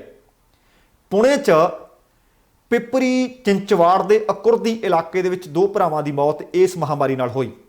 28 ਵਰਿਆਂ ਦਾ ਅਦਿੱਤਿਆ ਅਤੇ 25 ਵਰਿਆਂ ਦਾ ਅਪੂਰਵ ਵੈਂਟੀਲੇਟਰ ਤੇ ਸਨ। ਉਹਨਾਂ ਨੂੰ ਕੋਵਿਡ ਦੇ ਕਾਰਨ ਬਹੁਤ ਗੰਭੀਰ ਸਮੱਸਿਆਵਾਂ ਦਾ ਸਾਹਮਣਾ ਕਰਨਾ ਪਿਆ। ਇੰਨਾ ਹੀ ਨਹੀਂ, ਉਹਨਾਂ ਦੇ ਪਿਤਾ ਜੀ ਵੀ ਕੋਵਿਡ ਤੋਂ ਪੀੜਤ ਨੇ ਤੇ ਹਸਪਤਾਲ ਵਿੱਚ ਉਹਨਾਂ ਦਾ ਵੀ ਇਲਾਜ ਚੱਲ ਰਿਹਾ ਹੈ। ਉਹ ਸ਼ਾਇਦ ਹਸਪਤਾਲ ਦੇ ਬੈੱਡ ਤੇ ਪਿਆ ਕਿਸੇ ਵਾਰਡ ਦੇ ਵਿੱਚ ਆਪਣੇ ਪੁੱਤਰਾਂ ਦੀ ਉਡੀਕ ਕਰ ਰਹੇ ਹੋਣਗੇ ਕਿ ਪੁੱਤਰ ਆ ਕੇ ਖਬਰਸਾਰ ਲੈਣਗੇ, ਕਿਉਂਕਿ ਹਾਲੇ ਤੱਕ ਉਹਨਾਂ ਨੂੰ ਦੱਸਿਆ ਨਹੀਂ ਗਿਆ ਕਿ ਉਸ ਦੇ ਦੋਵੇਂ ਜਵਾਨ ਪੁੱਤਰ, ਇੱਕ 25 ਦਾ ਤੇ ਦੂਸਰਾ 28 ਦਾ, ਇਸ ਦੁਨੀਆ ਵਿੱਚ ਨਹੀਂ ਰਹੇ। ਜਾਣਕਾਰੀ ਦੇ ਅਨੁਸਾਰ ਅਦਿੱਤਿਆ ਦਾ ਲਗਭਗ 1 ਸਾਲ ਪਹਿਲਾਂ ਵਿਆਹ ਹੋਇਆ ਸੀ, ਜਦ ਕਿ ਅਪੂਰਵ ਹਲੇ ਕੁਆਰਾ ਸੀ। ਅਪੂਰਵ ਨੂੰ 1 ਮਈ ਵਾਲੇ ਦਿਨ ਪਤਾ ਲੱਗਿਆ ਸੀ ਕਿ ਉਹ ਕੋਵਿਡ ਤੋਂ ਪੋਜ਼ਿਟਿਵ ਹੈ। ਤੇ ਫਿਰ ਤੁਸੀਂ ਇਹ ਦੇਖੋ ਕਿ ਉਹਨਾਂ ਨੂੰ ਹਸਪਤਾਲ ਭਰਤੀ ਕਰਵਾਉਣਾ ਪਿਆ। 25 ਤੇ 28 ਵਰਿਆਂ ਦੇ ਨੌਜਵਾਨ ਨੇ, ਦੋਵਾਂ ਨੂੰ ਵੈਂਟੀਲੇਟਰ ਤੇ ਵੀ ਰੱਖਣਾ ਪਿਆ। ਇਹ ਵੀ ਪਤਾ ਲੱਗਾ ਕਿ ਅਪੂਰਵ ਪੁਣੇ ਨਗਰ ਨਿਗਮ ਦੇ ਵਿੱਚ ਫਰੰਟ ਲਾਈਨ ਯੋਧਾ ਸੀ। ਮਹਾਮਾਰੀ ਕਾਰਨ ਅਪੂਰਵ ਨੂੰ ਪਤਾ ਲੱਗਿਆ ਕਿ ਇੱਕ ਪ੍ਰਾਈਵੇਟ ਹਸਪਤਾਲ ਦੇ ਵਿੱਚ ਭਰਤੀ ਕਰਵਾਉਣਾ ਪਿਆ। ਉਸ ਤੋਂ ਬਾਅਦ ਉਹਦੇ ਦੇ ਸਾਰੇ ਪਰਿਵਾਰਕ ਮੈਂਬਰ, ਮਾਤਾ, ਪਿਤਾ, ਭਰਾ, ਪਤਨੀ ਸਾਰੇ ਕੋਵਿਡ ਪੋਜ਼ਿਟਿਵ ਪਾਏ ਗਏ। ਦੱਸਿਆ ਜਾ ਰਿਹਾ ਹੈ ਕਿ ਅਪੂਰਵ ਸ਼ੁਰੂ ਵਿੱਚ ਠੀਕ ਸੀ, ਪਰ ਬਾਅਦ ਦੇ ਵਿੱਚ ਆਕਸੀਜਨ ਲੈਵਲ ਲਗਾਤਾਰ ਹੇਠਾਂ ਨੂੰ ਜਾਂਦਾ ਰਿਹਾ। ਵੈਂਟੀਲੇਟਰ ਤੇ ਸਪੋਰਟ ਤੇ ਰੱਖਣਾ ਪਿਆ ਤੇ ਦੂਸਰੇ ਪਾਸੇ ਅਦਿੱਤਿਆ ਵੀ ਹਸਪਤਾਲ ਦੇ ਵਿੱਚ ਵੈਂਟੀਲੇਟਰ ਤੇ ਸੀ, ਲਾਈਫ ਸਪੋਰਟ ਤੇ ਸਨ ਤੇ 72 ਘੰਟਿਆਂ ਦੇ ਅੰਦਰ ਦੋਵਾਂ ਭਰਾਵਾਂ ਦੀ ਜਾਨ ਚਲੀ ਗਈ। ਸੋ ਹੁਣ ਹਾਲੇ ਵੀ ਜੇ ਅਸੀਂ ਘੋੜਿਆਂ ਦੇ ਅੰਤਮ ਸੰਸਕਾਰ ਵਿੱਚ ਜਾਣਾ ਤੇ ਜਾਓ, ਜੇ ਅਸੀਂ ਕਿਸੇ ਬੰਦੇ ਨੂੰ ਤਾਂ ਮੋਢਾ ਦੇਣ ਤੋਂ ਕਤਰਾਉਂਦੇ ਹਾਂ। ਕੱਲ ਜਿਹੜੀ ਮੈਂ ਤੁਹਾਡੇ ਨਾਲ ਖਬਰ ਸਾਂਝੀ ਕੀਤੀ ਸੀ, ਹਿਮਾਚਲ ਦੀ ਖਬਰ ਸੀ ਕਿ ਬਜ਼ੁਰਗ ਔਰਤ ਦੀ ਮੌਤ ਹੁੰਦੀ ਹੈ। ਹਾਲਾਂਕਿ ਉਹ ਕੋਵਿਡ ਤੋਂ ਪੀੜਤ ਨਹੀਂ ਸੀ, ਨਾ ਕੋਈ ਪਿੰਡ ਦਾ ਅਫਸੋਸ ਕਰਨ ਗਿਆ ਤੇ ਮੋਢਾ ਦੇਣਾ ਤਾਂ ਗੱਲ ਦੂਰ ਦੀ ਸੀ। ਆ ਘੋੜੇ ਨੂੰ ਦੇਖ ਲਓ ਤੁਸੀਂ ਵੇਖਿਆ ਕਿ ਕਿੰਨੇ ਲੋਕ ਉਹਦੀ ਅੰਤਮ ਯਾਤਰਾ ਦੇ ਵਿੱਚ ਗਏ ਆ। ਇੱਥੋਂ ਪਤਾ ਲੱਗਦਾ ਕਿ ਹਾਲੇ ਵੀ ਅਸੀਂ ਆਲੇ ਦੁਆਲੇ ਜਿਹੜੀਆਂ ਮੌਤਾਂ ਹੋ ਰਹੀਆਂ ਨੇ, ਨਦੀਆਂ 'ਚ ਲਾਸ਼ਾਂ ਮਿਲ ਰਹੀਆਂ ਨੇ ਤੇ ਸਿਵਿਆਂ ਦੇ ਵਿੱਚ ਥਾਂ ਨਹੀਂ ਮਿਲ ਰਹੀ, ਫਿਰ ਵੀ ਹਲੇ ਅਸੀਂ ਚੁਕੰਨੇ ਨਹੀਂ ਹੋਏ ਤੇ ਫਿਰ ਤਾਂ ਰੱਬੀ ਰੱਖਾ ਹੈ। ਅਗਲੀ ਜਿਹੜੀ ਖਬਰ ਹੈ ਇਹ ਖਾਸ ਕਰਕੇ ਨਾਨਕ ਨਾਮ ਲੇਵਾ ਸੰਗਤਾਂ, ਉਹਨਾਂ ਵਾਸਤੇ ਬੜੀ ਮਹੱਤਵਪੂਰਨ ਖਬਰ ਹੈ। ਗੁਰੂ ਗ੍ਰੰਥ ਸਾਹਿਬ ਜੀ ਦੀ ਬੇਅਦਬੀ ਹੋਈ, ਗੋਲੀ ਕਾਂਡ ਵਾਪਰਿਆ, ਜਿਹਦੇ ਤੇ ਸਿਆਸਤ ਭਖਦੀ ਗਈ ਤੇ ਪਿਛਲੀ ਵਿਧਾਨ ਸਭਾ ਚੋਣ ਵੀ ਇਸ ਆਧਾਰ ਤੇ ਇਹਨੂੰ ਮੁੱਦਾ ਬਣਾ ਕੇ ਜਿੱਤੀ ਗਈ। ਤੇ ਉਹਦੇ ਤੋਂ ਬਾਅਦ ਖਬਰਾਂ ਮਿਲੀਆਂ ਸੀ ਕਿ ਗੁਰੂ ਗ੍ਰੰਥ ਸਾਹਿਬ ਜੀ ਦੀ ਬੇਅਦਬੀ, ਗਲੀਆਂ ਦੇ ਵਿੱਚ ਅੰਗ ਖਿਲਾਰੇ ਗਏ, ਸੂਏ ਦੇ ਵਿੱਚ ਰੋੜ ਦਿੱਤੇ ਗਏ। ਇਹਦੇ ਦੋਸ਼ਾਂ ਦੇ ਹੇਠ ਬੀਤੇ ਦਿਨੀ 6 ਡੇਰਾ ਪ੍ਰੇਮੀਆਂ ਨੂੰ ਗ੍ਰਿਫਤਾਰ ਕੀਤਾ ਗਿਆ ਸੀ। ਉਹਨਾਂ ਦੇ ਵਿੱਚੋਂ 3 ਨੂੰ ਫਰੀਦਕੋਟ ਮੈਜਿਸਟ੍ਰੇਟ ਨੇ ਪੁਲਿਸ ਰਿਮਾਂਡ ਤੇ ਭੇਜਣ ਦਾ ਹੁਕਮ ਦਿੱਤਾ ਸੀ ਅਤੇ ਕਰੋਨਾ ਪੋਜ਼ਿਟਿਵ ਆਏ 3 ਬਾਕੀ ਡੇਰਾ ਪ੍ਰੇਮੀਆਂ ਨੂੰ ਪਹਿਲਾਂ ਹੀ ਇਲਾਕਾ ਮੈਜਿਸਟ੍ਰੇਟ ਨੇ 1 ਜੂਨ ਤੱਕ ਅਦਾਲਤੀ ਹਿਰਾਸਤ ਵਿੱਚ ਭੇਜਣ ਦੇ ਹੁਕਮ ਦੇ ਦਿੱਤੇ ਸਨ। ਕਰੋਨਾ ਪੋਜ਼ਿਟਿਵ ਆਏ ਡੇਰਾ ਪ੍ਰੇਮੀ ਨਿਸ਼ਾਨ ਸਿੰਘ, ਬਲਜੀਤ ਸਿੰਘ ਅਤੇ ਸੁਖਜਿੰਦਰ ਸਿੰਘ 1 ਜੂਨ ਤੱਕ ਗੁਰੂ ਗੋਬਿੰਦ ਸਿੰਘ ਮੈਡੀਕਲ ਹਸਪਤਾਲ ਦੇ ਕਰੋਨਾ ਵਾਰਡ ਦੇ ਵਿੱਚ ਇਲਾਜ ਅਧੀਨ ਨੇ। ਇਸੇ ਦਰਮਿਆਨ ਡੇਰਾ ਪ੍ਰੇਮੀ ਸ਼ਕਤੀ ਸਿੰਘ, ਰਣਜੀਤ ਸਿੰਘ ਅਤੇ ਪ੍ਰਦੀਪ ਨੂੰ ਫਰੀਦਕੋਟ ਦੀ ਮੈਜਿਸਟ੍ਰੇਟ ਮੈਡਮ ਤਰਜਨੀ ਛੁੱਟੀ ਤੇ ਹੋਣ ਕਾਰਨ ਡਿਊਟੀ ਮੈਜਿਸਟ੍ਰੇਟ ਅਜੇਪਾਲ ਦੀ ਅਦਾਲਤ ਦੇ ਵਿੱਚ ਪੇਸ਼ ਕੀਤਾ ਗਿਆ। ਮੁਲਜ਼ਮਾਂ ਦੇ ਵੱਲੋਂ ਆਪਣੇ ਵਕੀਲ ਵਿਨੋਦ ਕੁਮਾਰ ਦੇ ਰਾਹੀਂ ਅਦਾਲਤ ਦੇ ਵਿੱਚ ਲਿਖਤੀ ਅਰਜ਼ੀ ਦੇ ਕੇ ਮਾਮਲੇ ਦੀ ਪੜਤਾਲ ਕਰ ਰਹੇ ਦਲਬੀਰ ਸਿੰਘ ਅਤੇ ਥਾਣਾ ਬਾਜਾਖਾਨਾ ਦੇ SHO ਇਕਬਾਲ ਸਿੰਘ ਹੁਸੈਨ ਤੇ ਕਥਿਤ ਕੁੱਟਮਾਰ ਕਰਕੇ ਅਦਾਲਤ ਵਿੱਚ ਗੁਨਾਹ ਕਬੂਲ ਕਰਨ ਲਈ ਮਜਬੂਰ ਕਰਨ ਦੇ ਦੋਸ਼ ਵੀ ਲਾਏ ਗਏ ਹੈ ਕਿ ਧੱਕੇ ਨਾਲ ਸਾਡੇ ਤੋਂ ਜ਼ੁਰਮ ਕਬੂਲ ਕਰਵਾਇਆ ਜਾ ਰਿਹਾ, ਕੁੱਟਮਾਰ ਕਰਕੇ ਕਰਵਾਇਆ ਜਾ ਰਿਹਾ ਹੈ। ਇਹ ਜਦੋਂ ਅਦਾਲਤ ਦੇ ਵਿੱਚ ਇੱਕ ਪਟੀਸ਼ਨ ਪਾਈ ਗਈ ਤਾਂ ਮਾਮਲੇ ਦੀ ਗੰਭੀਰਤਾ ਨੂੰ ਦੇਖਦਿਆਂ ਇੰਸਪੈਕਟਰ ਦਲਬੀਰ ਸਿੰਘ ਅਤੇ SHO ਹੁਸੈਨ ਨੂੰ ਹਦਾਇਤ ਕੀਤੀ ਗਈ ਕਿ ਇਹ ਸ਼ਿਕਾਇਤ ਦਾ ਜਵਾਬ ਉਹ ਅਦਾਲਤ ਦੇ ਵਿੱਚ ਲਿਖਤੀ ਤੌਰ ਤੇ ਪੇਸ਼ ਕਰਨ, ਜਿਸ ਤੇ ਸਰਕਾਰ ਵੱਲੋਂ ਸ਼ਿਕਾਇਤ ਦਾ ਜਵਾਬ ਅਦਾਲਤ ਦੇ ਵਿੱਚ ਫਿਰ ਪੇਸ਼ ਵੀ ਕੀਤਾ ਗਿਆ। ਜਾਣਕਾਰੀ ਦੇ ਅਨੁਸਾਰ ਸਿੱਟ ਨੇ 16 ਮਈ ਨੂੰ ਡੇਰਾ ਪ੍ਰੇਮੀਆਂ ਨੂੰ ਗ੍ਰਿਫਤਾਰ ਕਰਕੇ 17 ਮਈ ਨੂੰ ਅਦਾਲਤ ਵਿੱਚ ਪੇਸ਼ ਕਰ ਦਿੱਤਾ ਸੀ ਅਤੇ ਦਾਅਵਾ ਕੀਤਾ ਸੀ ਕਿ ਡੇਰਾ ਪ੍ਰੇਮੀਆਂ ਦੇ ਕੋਲ ਗੁਰੂ ਗ੍ਰੰਥ ਸਾਹਿਬ ਦੇ 100 ਅੰਗ ਅਤੇ ਜਿਲਦ ਹੈ। ਪਰ 4 ਦਿਨਾਂ ਦੇ ਪੁਲਿਸ ਰਿਮਾਂਡ ਦੌਰਾਨ ਜਾਂਚ ਟੀਮ ਮੁਲਜ਼ਮਾਂ ਦੇ ਕੋਲੋਂ ਗੁਰੂ ਗ੍ਰੰਥ ਸਾਹਿਬ ਦੇ ਨਾ ਅੰਗ ਤੇ ਨਾ ਹੀ ਜਿਲਦ ਅਤੇ ਨਾ ਹੀ ਘਟਨਾ ਵਿੱਚ ਵਰਤਿਆ ਗਿਆ ਮੋਟਰਸਾਈਕਲ ਬਰਾਮਦ ਕਰ ਸਕੀ। ਉਸ ਤੋਂ ਬਾਅਦ 24 ਮਈ ਤੱਕ ਅਦਾਲਤ ਦੇ ਕੋਲੋਂ ਪੁਲਿਸ ਰਿਮਾਂਡ ਹਾਸਲ ਕੀਤਾ ਗਿਆ ਸੀ, ਜਿਸ ਤੇ ਇਹਨਾਂ ਨੂੰ 1 ਜੂਨ ਤੱਕ ਅਦਾਲਤੀ ਹਿਰਾਸਤ ਵਿੱਚ ਭੇਜ ਦਿੱਤਾ ਗਿਆ। ਦੂਸਰੇ ਪਾਸੇ ਜੂਨ 2015 ਫਰੀਦਕੋਟ ਜ਼ਿਲ੍ਹੇ ਦੇ ਪਿੰਡ ਬੁਰਜ ਜਵਾਹਰ ਸਿੰਘ ਵਾਲਾ ਗੁਰਦੁਆਰਾ ਸਾਹਿਬ ਦੇ ਵਿੱਚੋਂ ਗੁਰੂ ਗ੍ਰੰਥ ਸਾਹਿਬ ਦੇ ਸਰੂਪ ਚੋਰੀ ਹੋਣ, ਜਿਸ ਦੇ ਵਿੱਚ ਸ਼ਕਤੀ ਸਿੰਘ ਅਤੇ ਰਣਜੀਤ ਸਿੰਘ ਭੋਲਾ ਨੂੰ FIR ਨੰਬਰ 117 ਦੇ ਵਿੱਚ ਨਾਮਜ਼ਦ ਕਰਕੇ ਡਿਊਟੀ ਮੈਜਿਸਟ੍ਰੇਟ ਅਜੇਪਾਲ ਸਿੰਘ ਦੀ ਅਦਾਲਤ ਦੇ ਵਿੱਚ ਪੇਸ਼ ਕੀਤਾ ਗਿਆ, ਜਿਸ ਤੇ ਅਦਾਲਤ ਨੇ ਇਹਨਾਂ ਨੂੰ 2 ਦਿਨ ਲਈ ਪੁਲਿਸ ਰਿਮਾਂਡ ਵਿੱਚ ਭੇਜਣ ਦੇ ਹੁਕਮ ਦੇ ਦਿੱਤੇ ਹੈ। ਮਾਮਲਾ ਬੜਾ ਗੰਭੀਰ ਹੈ, ਲਗਾਤਾਰ ਜਾਂਚ ਪੜਤਾਲ ਚੱਲ ਰਹੀ ਹੈ। ਜਿੱਥੇ ਬੀਤੇ ਦਿਨੀ ਇਹਨਾਂ 6 ਦੇ 6 ਡੇਰਾ ਪ੍ਰੇਮੀਆਂ ਨੂੰ ਬਿਲਕੁਲ ਉਹ ਸੀਨ ਤੇ ਲੈ ਕੇ ਗਏ ਸੀ ਕਿ ਦੱਸੋ ਕਿਵੇਂ ਅੰਗ ਚੋਰੀ ਕੀਤੇ, ਕਿਹੜੇ ਕਵੇਲੇ ਕੀਤੇ। ਉਸ ਦਿਨ ਪੁਲਿਸ ਨੇ ਦੱਸਿਆ ਸੀ ਕਿ ਅੱਧੀ ਰਾਤ ਦਾ ਸਮਾਂ ਸੀ, 2 ਕਾਰਾਂ ਵਿੱਚ ਸਵਾਰ ਹੋਏ ਢਿਲਮਾ ਪਿੰਡ ਵਿੱਚ ਜਾ ਕੇ ਇਹਨਾਂ ਨੇ ਗੁਰੂ ਗ੍ਰੰਥ ਸਾਹਿਬ ਦੇ ਅੰਗ ਪਾੜੇ, 150 2-3 ਥਾਵਾਂ ਤੇ ਖਿਲਾਰੇ ਤੇ 100 ਦੇ ਦਿੱਤਾ ਸੀ ਰਾਜੂ ਦੋਧੀ ਨੂੰ, ਪਰ ਬਾਅਦ ਵਿੱਚ ਡਰ ਗਿਆ ਤੇ ਜਿੱਥੇ ਉਹਨੇ ਇੱਕ ਸੂਏ ਦੇ ਵਿੱਚ ਅੰਗ ਖਿਲਾਰ ਦਿੱਤੇ ਸੀ। ਪਰ ਹੁਣ ਡੇਰਾ ਪ੍ਰੇਮੀ ਨੇ ਆਪਣੇ ਵਕੀਲ ਦੇ ਰਾਹੀਂ ਆਖਿਆ ਕਿ ਸਾਡੇ ਕੋਲੋਂ ਸਭ ਕੁਝ ਡਰਾ ਕੇ ਧਮਕਾ ਕੇ ਇਕਬਾਲ ਕਰਵਾਇਆ ਜਾ ਰਿਹਾ ਹੈ। ਵੇਖਦੇ ਹਾਂ ਕਿ ਅਦਾਲਤ ਇਸ ਮਾਮਲੇ ਦੇ ਉੱਤੇ ਹੁਣ ਕੀ ਰੁਖ ਅਖਤਿਆਰ ਕਰਦੀ ਹੈ। ਤੇ ਆਹ ਜਿਹੜੀ ਖਬਰ ਹੈ, ਇਹ ਖਬਰ ਪੰਜਾਬ ਕਾਂਗਰਸ ਦੀ ਜਿਹੜੀ ਲੜਾਈ ਚੱਲ ਰਹੀ ਹੈ, ਖਾਨਾ ਜੰਗੀ ਚੱਲ ਰਹੀ ਹੈ ਜਾਂ ਗ੍ਰਹਿ ਯੁੱਧ ਆਖੀਏ, ਉਹਦੇ ਬਾਬਤ ਹੈ। ਇੱਕ ਵਾਰੀ ਲੱਗਦਾ ਸੀ ਕਿ ਲੜਾਈ ਸ਼ਾਂਤ ਹੋ ਜੂ, ਹਾਈ ਕਮਾਨ ਨੇ ਜਿਹੜਾ ਦਖਲ ਦਿੱਤਾ ਸੀ ਕਿ ਚੁੱਪ ਕਰ ਜਾਓ, ਅਸੀਂ ਇਹਦੇ ਉੱਤੇ ਧਿਆਨ ਦੇ ਰਹੇ ਹਾਂ, ਪਰ ਸਭ ਕੁਝ ਸ਼ਾਂਤ ਨਹੀਂ ਹੋਇਆ। ਇਹ ਲੜਾਈ ਮੁੜ ਭਖ ਗਈ ਹੈ। ਪੰਜਾਬ ਦੇ ਅੰਦਰ ਮੁੱਖ ਮੰਤਰੀ ਕੈਪਟਨ ਅਮਰਿੰਦਰ ਸਿੰਘ ਦਾ ਇੱਕ ਵਿਰੋਧੀ ਧੜਾ ਹੈ ਜਿਹੜਾ ਮੁੜ ਤੋਂ ਕਾਫੀ ਸਰਗਰਮ ਹੋ ਗਿਆ ਤੇ ਸਰਗਰਮੀਆਂ ਉਹਨਾਂ ਨੇ ਆਪਣੀਆਂ ਤੇਜ਼ ਕਰ ਦਿੱਤੀਆਂ ਨੇ। ਭਾਰਤੀ ਹਾਕੀ ਟੀਮ ਦੇ ਸਾਬਕਾ ਕਪਤਾਨ ਵਿਧਾਇਕ ਪ੍ਰਗਟ ਸਿੰਘ, ਉਹਨਾਂ ਦੀ ਸਰਕਾਰੀ ਰਿਹਾਇਸ਼ ਦੇ ਉੱਤੇ ਸਹਿਕਾਰਤਾ ਮੰਤਰੀ ਸੁਖਜਿੰਦਰ ਸਿੰਘ ਰੰਧਾਵਾ ਅਤੇ ਚਰਨਜੀਤ ਸਿੰਘ ਚੰਨੀ ਨੇ ਮੀਟਿੰਗ ਕੀਤੀ। ਸੂਤਰਾਂ ਨੇ ਦੱਸਿਆ ਕਿ ਇਸ ਮੀਟਿੰਗ ਦੇ ਦੌਰਾਨ ਕਾਂਗਰਸ ਹਾਈ ਕਮਾਂਡ ਦੇ ਰੁਖ ਤੇ ਚਰਚਾ ਕੀਤੀ ਗਈ, ਗੱਲਬਾਤ ਕੀਤੀ ਗਈ। ਇਹ ਗੱਲ ਨਿਕਲ ਕੇ ਸਾਹਮਣੇ ਆਈ ਹੈ ਕਿ ਮੁੱਖ ਮੰਤਰੀ ਦੇ ਵਿਰੋਧੀ ਧੜੇ ਨੇ ਇਸ ਗੱਲ ਤੇ ਵਿਚਾਰ ਕੀਤਾ ਕਿ ਜੇਕਰ ਹਾਈ ਕਮਾਨ ਨੇ ਪੰਜਾਬ ਕਾਂਗਰਸ ਵਿੱਚ ਛਿੜੀ ਲੜਾਈ ਦਾ ਤੁਰੰਤ ਹੱਲ ਨਾ ਕੱਢਿਆ ਤਾਂ ਭਵਿੱਖ ਦੀ ਕੀ ਰਣਨੀਤੀ ਹੋਵੇ, ਕਿਹੋ ਜਿਹੀ ਰਣਨੀਤੀ ਉਲੀਕੀ ਜਾਵੇ।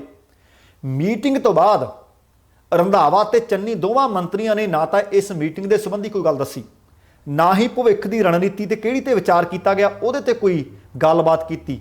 ਜਦੋਂ ਪੁੱਛਿਆ ਗਿਆ ਤਾਂ ਉਹਨਾਂ ਨੇ ਇਨਕਾਰ ਕਰ ਦਿੱਤਾ। ਪਰ ਦੂਸਰੇ ਪਾਸੇ ਵਿਧਾਇਕ ਪ੍ਰਗਟ ਸਿੰਘ ਨੇ ਜਦੋਂ ਉਹਨਾਂ ਤੋਂ ਪੁੱਛਿਆ ਗਿਆ ਤਾਂ ਉਹਨਾਂ ਨੇ ਮੁੱਖ ਮੰਤਰੀ ਦੀ ਕਾਰਗੁਜ਼ਾਰੀ ਤੇ ਤਿੱਖੀਆਂ ਤਲਖ ਟਿੱਪਣੀਆਂ ਕੀਤੀਆਂ। ਉਹਨਾਂ ਨੇ ਇੱਥੋਂ ਤੱਕ ਆਖ ਦਿੱਤਾ ਕਿ ਪੰਜਾਬ ਦੀਆਂ ਆਗਾਮੀ ਵਿਧਾਨ ਸਭਾ ਚੋਣਾਂ ਦੇ ਦੌਰਾਨ ਕੈਪਟਨ ਅਮਰਿੰਦਰ ਸਿੰਘ ਦੀ ਅਗਵਾਈ ਹੇਠ ਕਾਂਗਰਸ ਕਾਮਯਾਬ ਨਹੀਂ ਹੋ ਸਕਦੀ।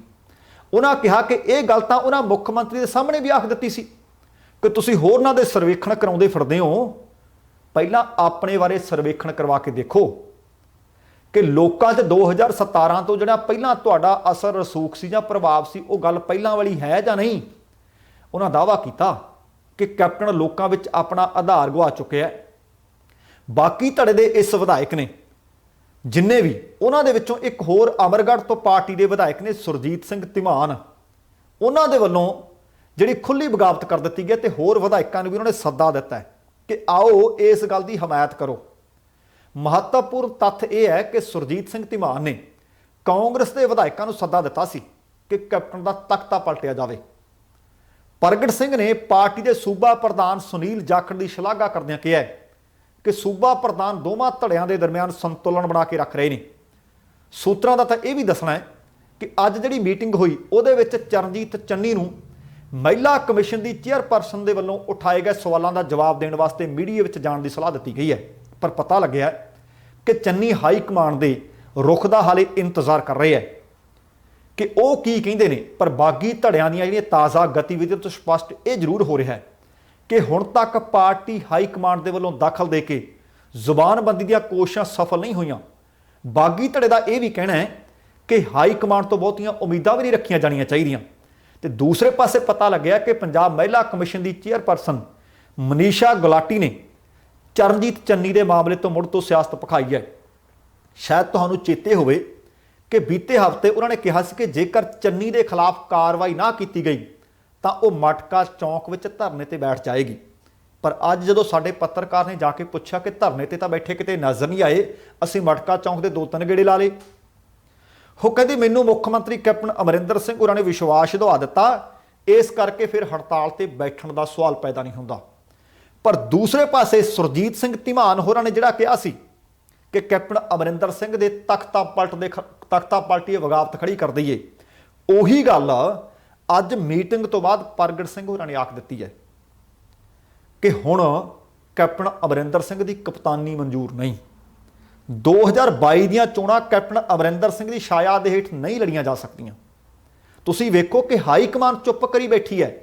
ਮੈਨੂੰ ਲੱਗਦਾ ਕਿ ਜਿਹੜਾ ਫਾਰਮੂਲਾ ਬੀਤੇ ਦਿਨੀ ਨਵਜੋਤ ਸਿੱਧੂ ਹੋਰਾਂ ਨੇ ਹਾਈ ਕਮਾਂਡ ਨੂੰ ਦਿੱਤਾ ਸੀ ਕਿ ਇਕੱਠਿਆਂ ਨੂੰ ਨਾ ਇਕੱਲੇ ਨੂੰ ਪੁੱਛਿਓ, ਫਿਰ ਤੁਹਾਨੂੰ ਪਤਾ ਲੱਗੂ ਕਿ ਕੈਪਟਨ ਅਮਰਿੰਦਰ ਸਿੰਘ ਦਾ ਪਬਲਿਕ ਦੇ ਵਿੱਚ ਆਧਾਰ ਹੈ ਜਾਂ ਨਹੀਂ। ਆਹ ਗੱਲਾਂ ਸੁਖਜਿੰਦਰ ਰੰਧਾਵਾ, ਚਰਨਜੀਤ ਚੰਨੀ ਤੇ ਪ੍ਰਗਟ ਸਿੰਘ ਹੋਰਾਂ ਨੇ ਮੁਲਾਕਾਤ ਕਰਨ ਤੋਂ ਬਾਅਦ ਸਿਰਫ ਪ੍ਰਗਟ ਸਿੰਘ ਬੋਲੇ ਹੈ ਕਿ ਹੁਣ ਸਮਾਂ ਆ ਗਿਆ ਕਿ ਆਉਣ ਵਾਲੀਆਂ ਚੋਣਾਂ ਕਿਹਦੇ ਛਤਰ ਛਾਇਆ ਹੇਠ ਲੜੀਆਂ ਜਾਣ। ਹੁਣ ਵੇਖਦੇ ਹਾਂ ਕਿ ਕੀ ਪੰਜਾਬ ਦਾ ਕਪਤਾਨ ਹਾਈ ਕਮਾਨ ਬਦਲਦੀ ਹੈ ਜਾਂ ਨਹੀਂ। ਜੋ ਸੁਰਜੀਤ ਧੀਮਾਨ ਹੋਣਾ ਦਾ ਕਹਿਣਾ ਹੈ ਕਿ ਕਪਤਾਨ ਦੇ ਖਿਲਾਫ ਬਗਾਵਤ, ਇਹਦਾ ਤਖਤਾ ਪਲਟਿਆ ਜਾਵੇ ਤੇ ਫਿਰ ਮੂਹਰੇ ਲਾਇਆ ਕਿਹਨੂੰ ਜਾਵੇ? ਕੀ ਸੁਖਜਿੰਦਰ ਰੰਧਾਵਾ ਨੂੰ ਲਾ ਦਿੱਤਾ ਜਾਵੇ? ਕੀ ਚੰਨੀ ਨੂੰ ਲਾ ਦਿੱਤਾ ਜਾਵੇ? ਕੀ ਲਾਲ ਸਿੰਘ ਨੂੰ ਲਾ ਦਿੱਤਾ ਜਾਵੇ? ਕੀ ਨਵਜੋਤ ਸਿੰਘ ਸਿੱਧੂ ਨੂੰ ਲਾ ਦਿੱਤਾ ਜਾਵੇ? ਪ੍ਰਤਾਪ ਸਿੰਘ ਬਾਜਵਾ ਨੂੰ ਲਾ ਦਿੱਤਾ ਜਾਵੇ? ਕੌਣ ਚਿਹਰਾ ਹੋ ਸਕਦਾ ਹੈ? ਇਹ ਆਪਣੇ ਆਪ ਦੇ ਵਿੱਚ ਬਹੁਤ ਵੱਡਾ ਸਵਾਲ ਹੈ। ਪਰ ਆਹ ਜਿਹੜੀ ਖਬਰ ਇਹ ਤੋਂ ਅਗਲੀ ਹੈ, ਇਹ ਹੋਰ ਵੀ ਭਿਆਨਕ ਹੈ, ਖਾਸ ਕਰਕੇ ਪੰਜਾਬ ਵਾਸਤੇ, ਪੰਜਾਬ ਦੇ ਲੋਕਾਂ ਵਾਸਤੇ ਤੇ ਰਾਜਨੀਤਿਕ ਧਿਰਾਂ ਦੇ ਵਾਸਤੇ। ਪੰਜਾਬ ਦੇ ਵਿੱਚ 96 ਲੋਕ ਨੇ, ਆਪਾਂ ਸਮੁੱਚੇ ਭਾਰਤ ਦੀ ਗੱਲ ਨਹੀਂ ਕਰ ਰਹੇ। ਮੈਨੂੰ ਯਾਦ ਹੈ ਕਿ ਬੀਤੇ ਪ੍ਰੋਗਰਾਮ ਦੇ ਵਿੱਚ ਇੱਕ ਵਾਰੀ ਮੈਂ ਤੁਹਾਨੂੰ ਦੱਸਿਆ ਸੀ ਕਿ ਕਿੰਨੇ ਇੰਡੀਆ ਦੇ ਵਿੱਚ ਵਿਧਾਇਕ ਨੇ, ਚੁਣੇ ਹੋਏ ਲੀਡਰ ਨੇ, ਜਿਨ੍ਹਾਂ ਦੇ ਖਿਲਾਫ ਅਪਰਾਧਿਕ ਤੇ ਸੰਗੀਨ ਅਪਰਾਧਿਕ ਜਾਂ ਮੁਕੱਦਮੇ ਦਰਜ ਨੇ। ਪਰ ਮੈਂ ਇਕੱਲੇ ਪੰਜਾਬ ਦੀ ਗੱਲ ਕਰਨੀ ਚਾਹੁੰਦਾ। 96 ਲੋਕ ਨੇ ਜਿਨ੍ਹਾਂ ਦੇ ਖਿਲਾਫ ਅਪਰਾਧਿਕ ਮੁਕੱਦਮੇ ਜਾਂ ਮਾਮਲੇ ਦਰਜ ਨੇ। ਪੰਜਾਬ ਦੇ ਮੌਜੂਦਾ ਤੇ ਸਾਬਕਾ ਲੋਕ ਪ੍ਰਤੀਨਿਧੀ, ਜਿਨ੍ਹਾਂ ਵਿੱਚ ਕੁਝ ਮੌਜੂਦਾ ਵੀ ਨੇ ਤੇ ਕੁਝ ਸਾਬਕਾ ਵੀ ਨੇ, ਜਿਨ੍ਹਾਂ ਵਿੱਚ ਸੰਸਦ ਮੈਂਬਰ ਵੀ ਨੇ, ਜਿਨ੍ਹਾਂ ਵਿੱਚ MLA ਵੀ ਨੇ, ਜਿਨ੍ਹਾਂ ਦੇ ਵਿਰੁੱਧ ਅਪਰਾਧਿਕ ਮੁਕੱਦਮੇ ਜਾਂ ਮਾਮਲੇ ਦਰਜ ਹੈ। ਪੰਜਾਬ ਸਰਕਾਰ ਨੇ ਇਹ ਜਾਣਕਾਰੀ ਖੁਦ ਹਾਈ ਕੋਰਟ ਨੂੰ ਦਿੱਤੀ ਹੈ। ਪੰਜਾਬ ਸਰਕਾਰ ਨੇ ਦੱਸਿਆ ਕਿ ਪੰਜਾਬ ਦੇ 96 ਸਾਬਕਾ ਜਾਂ ਮੌਜੂਦਾ ਵਿਧਾਇਕਾਂ ਜਾਂ ਸੰਸਦ ਮੈਂਬਰਾਂ ਦੇ ਵਿਰੁੱਧ 163 ਮਾਮਲੇ ਦਰਜ ਨੇ। ਇਹਨਾਂ 96 ਦੇ ਵਿੱਚੋਂ 4 ਮੌਜੂਦਾ, 5 ਸਾਬਕਾ ਸੰਸਦ ਮੈਂਬਰ, 35 ਮੌਜੂਦਾ ਵਿਧਾਇਕ ਤੇ 52 ਸਾਬਕਾ ਵਿਧਾਇਕ ਸ਼ਾਮਲ ਨੇ। ਇਹ ਸਾਰੇ ਹੀ ਪੰਜਾਬ ਦੀਆਂ ਵੱਖੋ-ਵੱਖ ਪਾਰਟੀਆਂ ਨਾਲ ਸੰਬੰਧਿਤ ਨੇ, ਕਿਸੇ ਇੱਕੋ ਹੀ ਪਾਰਟੀ ਦੇ ਨਹੀਂ।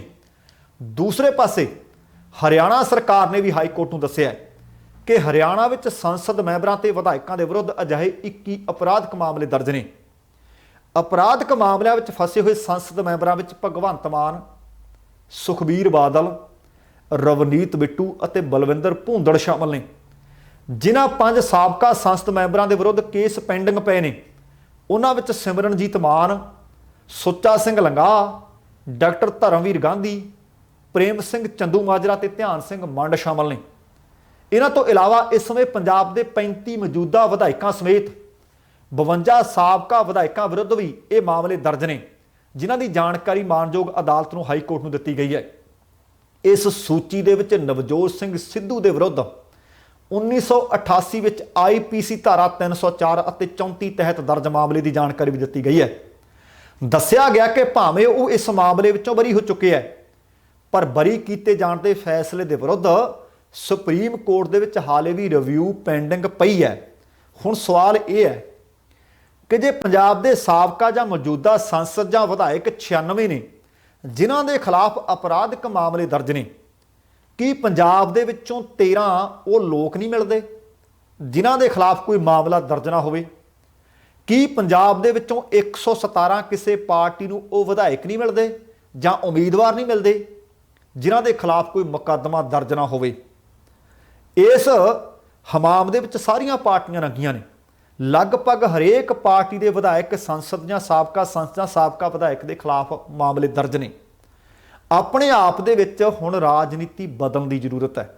ਪਾਰਟੀਆਂ ਨੂੰ ਵੀ ਸੋਚਣ ਦੀ ਤੇ ਸਮਝਣ ਦੀ ਜ਼ਰੂਰਤ ਹੈ ਕਿ ਲੋਕ ਸਾਡੇ ਤੋਂ ਕੀ ਚਾਹੁੰਦੇ ਆ ਤੇ ਅਸੀਂ ਲੋਕਾਂ ਨੂੰ ਕੀ ਪਰੋਸ ਰਹੇ ਹਾਂ। ਸੋ ਦੋਸਤੋ, ਇਹ ਸੀ ਅੱਜ ਦਾ ਪ੍ਰੋਗਰਾਮ। ਉਮੀਦ ਕਰ ਰਹੇ ਹਾਂ ਕਿ ਤੁਹਾਨੂੰ ਚੰਗਾ ਲੱਗਿਆ ਹੋਵੇਗਾ। ਜੇ ਸੱਚਮੁੱਚ ਚੰਗਾ ਲੱਗਿਆ, ਕਿਰਪਾ ਕਰਕੇ ਲਾਈਕ ਅਤੇ ਸ਼ੇਅਰ ਕਰਨ ਦੀ ਕੋਸ਼ਿਸ਼ ਕਰਿਓ, ਤੇ ਜੇਕਰ ਹਾਲੇ ਤੱਕ ਤੁਸੀਂ ਆਪਣੇ ਇਸ ਚੈਨਲ ਨੂੰ ਸਬਸਕ੍ਰਾਈਬ ਨਹੀਂ ਕੀਤਾ ਤਾਂ ਕਿਰਪਾ ਕਰਕੇ ਸਬਸਕ੍ਰਾਈਬ ਕਰਕੇ ਨੋਟੀਫਿਕੇਸ਼ਨ ਵਾਲੀ ਘੰਟੀ ਜ਼ਰੂਰ ਔਨ ਕਰ ਲੈਣੀ। ਤੁਹਾਡੇ ਦਿਲੋਂ ਧੰਨਵਾਦੀ ਹੋਵਾਂਗੇ। ਹੁਣ ਸਮਾਂ ਸਮਾਪਤ ਹੈ। ਜਾਣ ਤੋਂ ਪਹਿਲਾਂ ਕਹਾਂਗਾ, ਜ਼ਿੰਦਗੀ ਜਿੰਦਾਦਰੀ ਦਾ ਨਾਮ ਹੈ। ਦਵਿੰਦਰ ਸਿੰਘ ਬੈਨੀਪਾਲ ਨੂੰ ਆਗਿਆ ਦਿਓ। ਸਤਿ ਸ਼੍ਰੀ ਅਕਾਲ ਤੇ ਰੱਬ ਰਾਖਾ।